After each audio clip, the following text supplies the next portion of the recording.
आणि दुसऱ्या दिवशीपासून मी कामाला लागलो, मी आणि वसीमभाई, आणि आम्ही आपल्याकडे 0 रेकॉर्ड होतं, काहीच रेकॉर्ड नव्हतं आपल्याकडं. पण आम्ही प्रयत्नांची आमदारांना, आपल्या लोकप्रतिनिधींना आपण विचारात घेऊन त्या ठिकाणी मला सांगायला अभिमान आहे की तुम्ही जबाबदारी ज्या दिवशी दिली त्या दिवशीपासून डोक्यात एकच विषय आहे, आणि मी खुलेपणाने सांगतो की जोपर्यंत दादा तुम्ही या राज्याचे मुख्यमंत्री होत नाही तोपर्यंत स्वतःला काढून घेऊ आणि 24 तास अशा पद्धतीने काम करू की अल्पसंख्याक समाजातला बहुतांश पूर्ण भाग हा आपल्या मागे उभा राहील. आजही तो उभारलेला आहे, फक्त गरज आहे त्यांना जाऊन आपण त्यांच्या ते गैरसमज हे दूर करण्याची. आज जिल्हाध्यक्षांना नियुक्तीपत्र दिल्यानंतर आम्ही त्यांना 15 दिवसाचा वेळ देतोय. 15 दिवसात त्यांनी जिल्ह्याच्या बॉड्या पूर्ण कराव्यात आणि मग आम्ही महाराष्ट्रावर फिरणार आहोत, जाऊन बघणार आहोत की केलेली बॉडी किती कामाची आहे. का नुसतंच आम्हाला फसवायचं आहे किंवा आम्हाला दाखवायचं आहे म्हणून काय कागदावरच बॉडी केली का?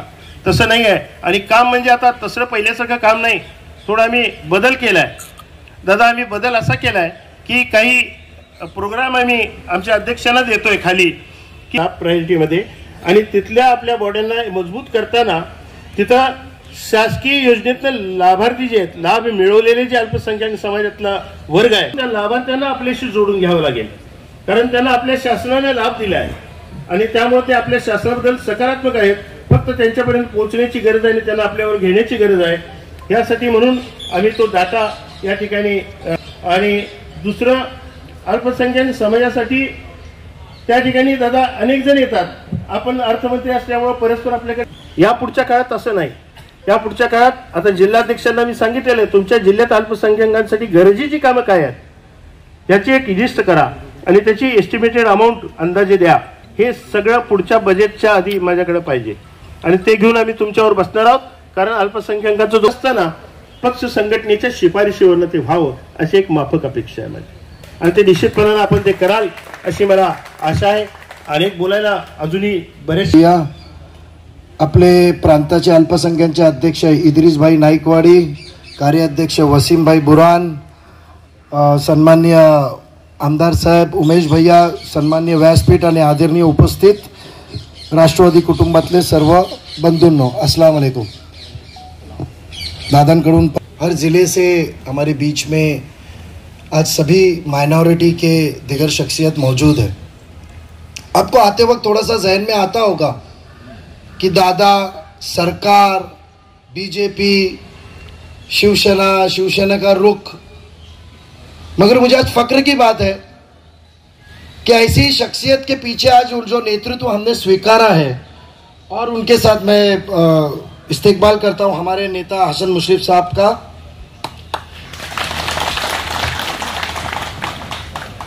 कि ऐसी शख्सियत के साथ हम जुड़े हुए हैं.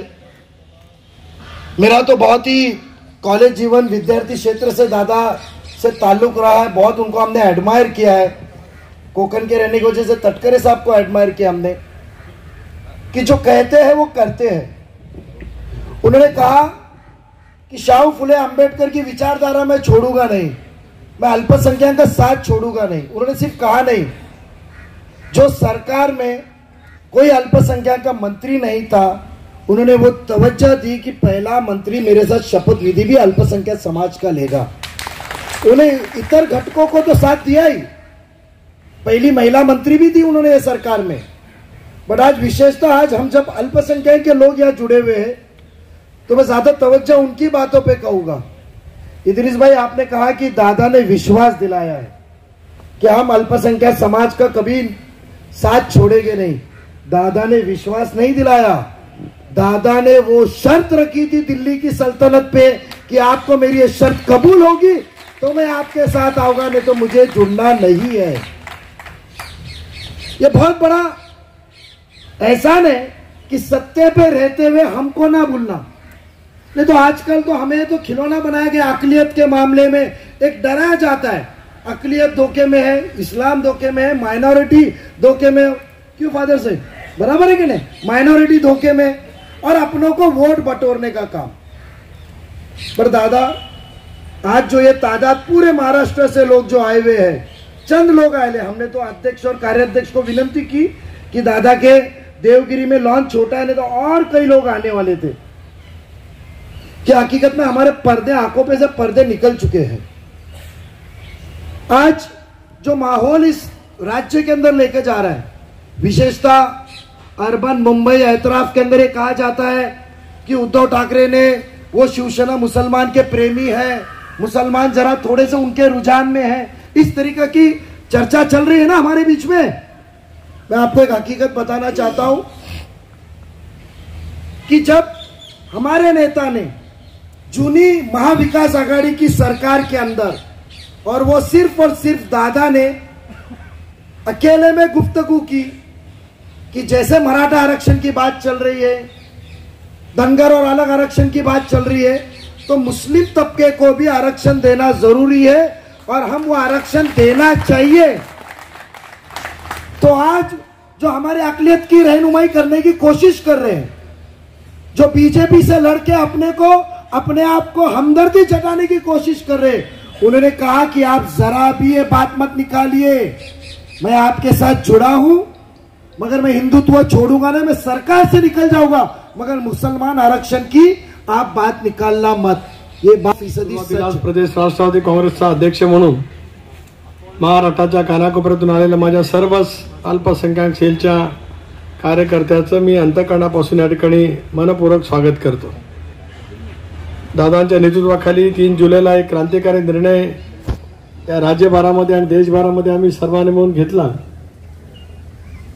एनडीए मध्ये सहभागी होत असतानाच राज्याच्या महायुतीच्या सरकारमध्ये सहभागी व्हावं, महाराष्ट्राला अधिक प्रतिनिधी पदावरती नेण्यासंदर्भातली भूमिका त्या ठिकाणी घ्यावी, चव्हाण साहेबांचा विचार मनामध्ये ठेवत बहुजनांच्या हितासाठी काम करावं। परंतु सत्तेमध्ये सहभाग होत असतानाच कुठल्याही परिस्थितीमध्ये सेक्युलरिझमची आमची जी भूमिका आहे, धर्मनिरपेक्ष विचारधारा आहे, शाहू फुले आंबेडकरांची सामाजिक समता आहे, या विचाराशी जराही तडजोड न करता सत्तेमधला सहभाग करण्याचा निर्णय सामुदायिकरित्या आम्ही सर्वांनी मिळून त्या ठिकाणी घेतला। दादांनी निर्णय घेत असतानाच आदरणीय प्रफुल्लभाई असतील, भुजबळ साहेब असतील, मुसीफ साहेब असतील, दिलीपराव वळसे पाटील साहेब असतील, धनंजयजी मुंडे असतील, बाबा आत्राम असतील, सर्वच राज्य स्तरावर काम करणाऱ्या सर्व सहकार्यांनी आणि त्याचबरोबर राष्ट्रवादी काँग्रेस पक्षाचे जे 53 आमदार आहेत, त्या 53 पैकी 43 आमदारांनी सामुदायिक निर्णय त्या ठिकाणी घेतला। विधान परिषदेमध्ये सुद्धा राष्ट्रवादी काँग्रेस पक्षाचे 9 आमदार आहेत, त्या 9 पैकी 6 आमदारांनी या संदर्भातल्या निर्णयामध्ये मनापासूनचा सहभाग त्या ठिकाणी दाखवला। नागालँडमध्ये आपल्या पक्षाचे 6 आमदार आहेत, झारखंडमध्ये 1 आमदार आहेत, या सर्वच आमदारांनी दादाने घेतलेल्या भूमिकेचं त्या ठिकाणी समर्थन केलं। मी आज आपल्याला जाणीवपूर्वक या साऱ्या गोष्टीची पार्श्वभूमी एवढ्यासाठी सांगतोय की एनडीए मध्ये सहभागी करण्याचा निर्णय घेतल्याच्या नंतर त्याच्या क्रिया प्रतिक्रिया सात पडसाद उमटणार याची आम्हाला सर्वांना त्या ठिकाणी जाणीव होती।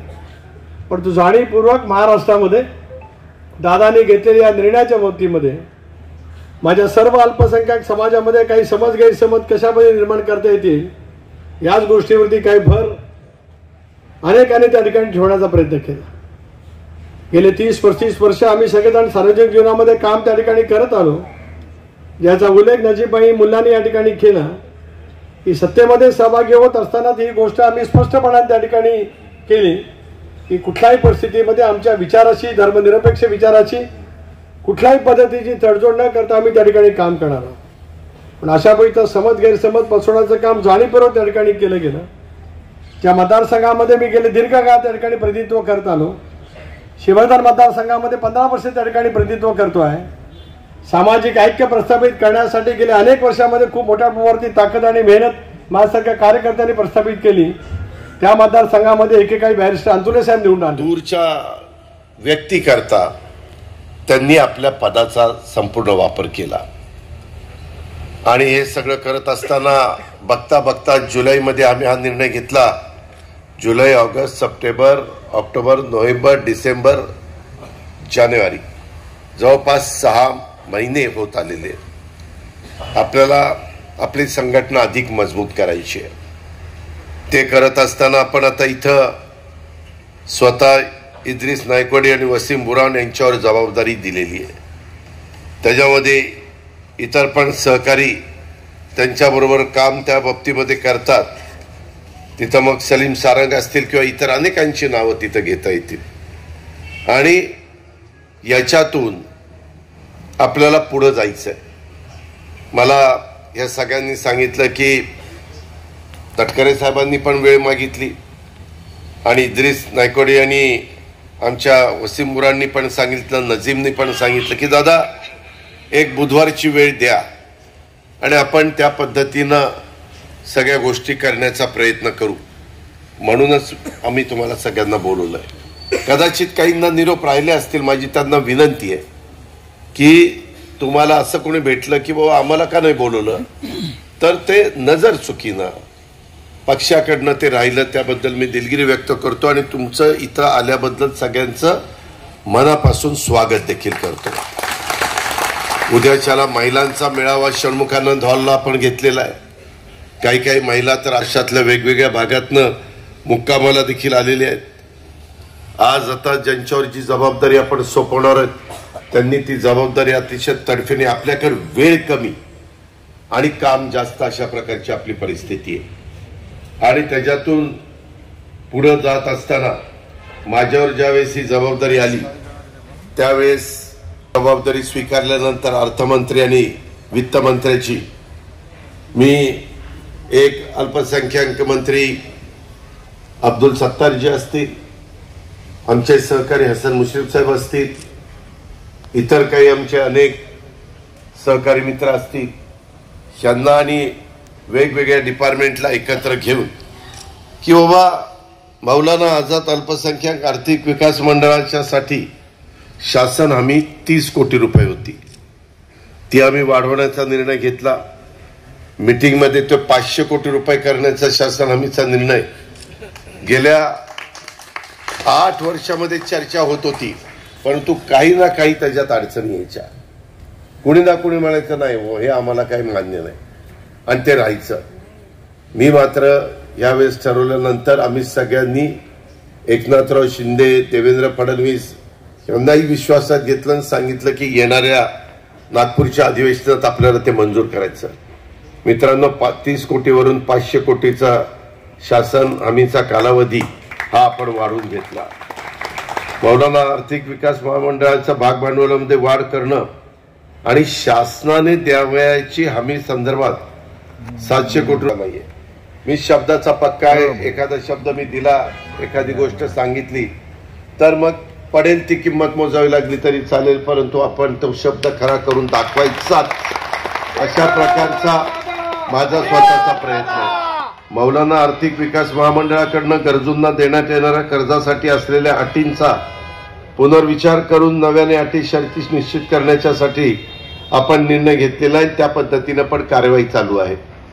अल्पसंख्याक विद्यार्थ्यांसाठी उच्च शिक्षणासाठी सुधारित शिष्यवृत्ती योजना, ती शिष्यवृत्तीची रक्कम आपण 50,000 रुपयापर्यंत वाढवलेली आहे.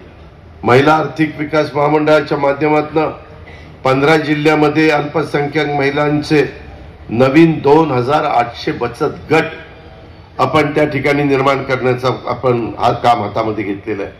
आणि राज्यातले वक्फ बोर्ड आहे, वक्फच्या मिळकती आहे, त्याच्याबद्दल अनेक वर्ष मी वेगवेगळ्या प्रकारे कुणी काही ते विकतंय, कुणी काही ते फसवतंय, कुणी काही ते लाटतंय, अशा पद्धतीनं त्या मिळकती संबंधित महाराष्ट्र राज्यातील गाव नमुना नंबर 7-12 च्या उतार्यावर तसेच नागरी भागातील वक्फ मिळकतीच्या अधिकार अभिलेखांमध्ये केवळ संबंधित वक्फ संस्थेच्या नावाची नोंद घेणं आणि इतर वक्फ प्रतिबंधित सत्ता प्रकार अशी नोंद घेण्याबाबत सूचना शासनाला दिलेल्या आहेत. त्याच्याकरता मी एक कमिटी केलेली आहे.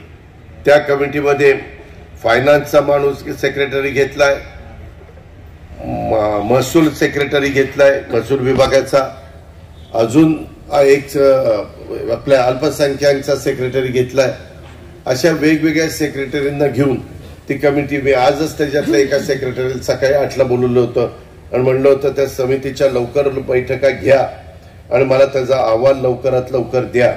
कारण आपल्या बापदाद्यांनी ठेवलेल्या ह्या वक्फ बोर्डाच्या मिळकती ह्या पुढच्या पिढीच्या करता देखील व्यवस्थितपणे राहिल्या पाहिजे. ती तुमची माझी नैतिक जबाबदारी आहे आणि त्या जबाबदारीच्या भावनेतनं माझं स्वतःचं आणि माझ्या सगळ्या सहकाऱ्यांचं काम त्या बाबतीमध्ये चाललेलं आहे। इतर पण काही मंत्री महोदय आहेत, बाबाजानी दुराणी आमदार महोदय, जलालुद्दीन सय्यद असतील, लतीफ तांबोळी असतील, नजीब मुल्ला असेल, इंद्रिस नायकोडे असतील, वसीम बुरान असतील, इर्शाद जागीरदार असतील, युसुफ पुंजानी असतील, अल्ताफ सय्यद असेल, सलीम सारंग असतील, जुबेर बागवान असतील, डॉक्टर अफसर शेख आमचे लातूरचे असतील किंवा जमील बागवान आमचे सांगलीचे असतील, तौफिक शेख असतील किंवा तारिक लोखंडवाला आमचे यवतमाळचे असतील, नाझीर काझी आमचे बुलढाण्याचे जिल्हाध्यक्ष असतील किंवा आदिल फरास आमचा कोल्हापूर शहराचा अध्यक्ष असेल, सांगायचं तात्पर्य की आम्ही फक्त बोलत नाही, आम्ही त्या कृतीमध्ये करत असतो। आणि अशा अनेक घटकांना एवढ्यांचीच नावं घेतली म्हणून नाही, परंतु अशा पद्धतीनं अनेकांना वेगवेगळ्या ठिकाणी संधी देण्याचा माझा सगळ्यांचा, माझ्यासकट माझ्या सगळ्या सहकारी मित्रांचा प्रयत्न हा निश्चितपणे चाललेला आहे। आणि आज देखील इथं आपण त्याच पद्धतीनं काम करण्याच्या दृष्टिकोनातून एकत्र आलेलो आहे। माझी तुम्हाला दुसरी विनंती आहे, पुढे काही अफवा उठवण्याचा प्रयत्न करतील, सध्या राज्यातलं वातावरण किंवा देश पातळीवरचं वातावरण, काही जण येणाऱ्या निवडणुका डोळ्यासमोर ठेवून काही मध्ये तेढ निर्माण कशी होईल, अंतर निर्माण कसं होईल, आपल्याला राजकीय पोळी भाजून कशी घेता येईल, अशा प्रकारचा प्रयत्न देखील काही राजकीय लोकांचा चाललेला आहे। माझं म्हणणं, आपण सगळेजण भारतामध्ये राहतो, आपण सगळेजण भारतीय आहोत आणि तीच भूमिका ठेवून आपण सगळ्यांनी पुढे वाटचाल त्या बाबतीमध्ये करायची। आता आरक्षणाचा प्रश्न गंभीर महाराष्ट्रापुरता निर्माण झालेला आहे, ज्याचा उल्लेख माझ्या आधीच्या काही वक्त्यांनी आपल्या भाषणामध्ये केलेला आहे। काही सांगितलं की इतक्या तारखेला आम्ही मुंबईला येणार आहे, नाहीतर आम्ही मुंबई बंद पाडू, आम्ही आरक्षण घेतल्याशिवाय उठणार नाही। ठीक आहे, प्रत्येकाला संविधानाने, डॉक्टर बाबासाहेब आंबेडकरांनी जे संविधान तुम्हाला मला दिलेलं आहे, त्या संविधानाने आपल्याला एकत्र ठेवण्याचा जसं काम केलेलं आहे, तशा पद्धतीनं प्रत्येकाला बोलण्याचा पण अधिकार दिलेला आहे। पण बोलत असताना आपल्या बोलण्यामुळं कुणाला त्रास होणार नाही, कुणाच्या भावना दुखवणार नाही, हाही प्रयत्न त्या ठिकाणी केला पाहिजे। ते कायद्याच्या नियमाच्या चौकटीमध्ये आपले शब्द किंवा आपली वाक्य त्या बाबतीमध्ये असली पाहिजे।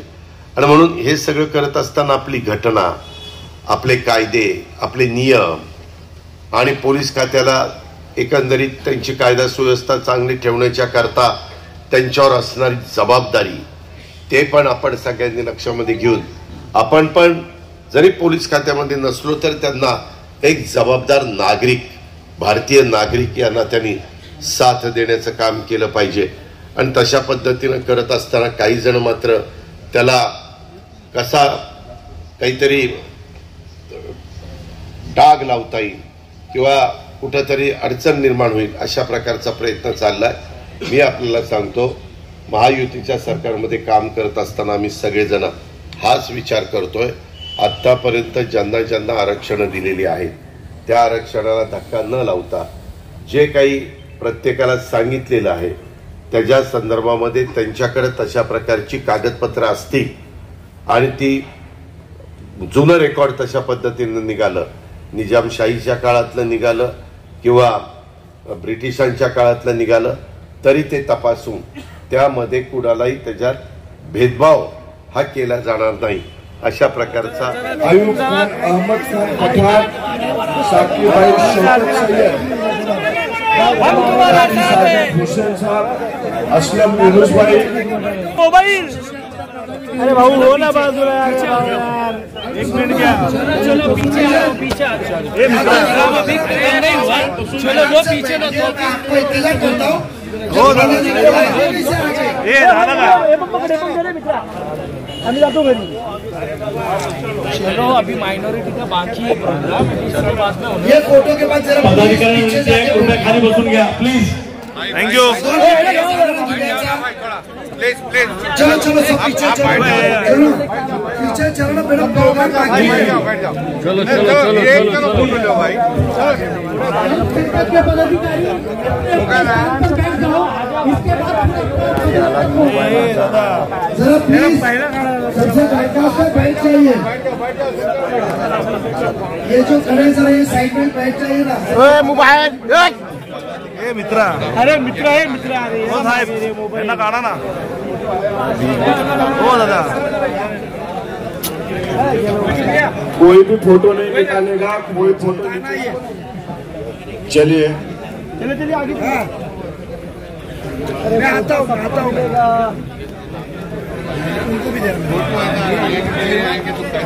स्टेज के सामने से गर्दी कम करो प्लीज। हो गया फोटो खत्म, दुनिया खत्म, सब भाई के पुढे हो गए। सर्व मान्यवरांचं राष्ट्रवादी काँग्रेस पक्षामध्ये या ठिकाणी हार्दिक स्वागत। यानंतर अल्पसंख्याक सेलच्या नियुक्ती वाटप होईल। अल्पसंख्याक सेलच्या नियुक्तीसाठी मी थँक्यू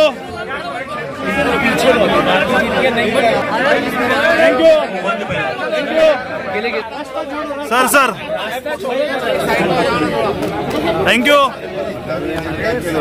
सब लोग बैठो आराम से, बैठ जाओ आप, बात के बैठो भाई, जगह जिसका नाम है वही जाओ। सिंधुदुर्ग अस्लम मोहम्मद, एक मिनट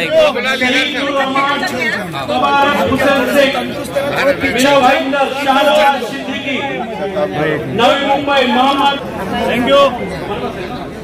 उधर से समोर, थैंक यू।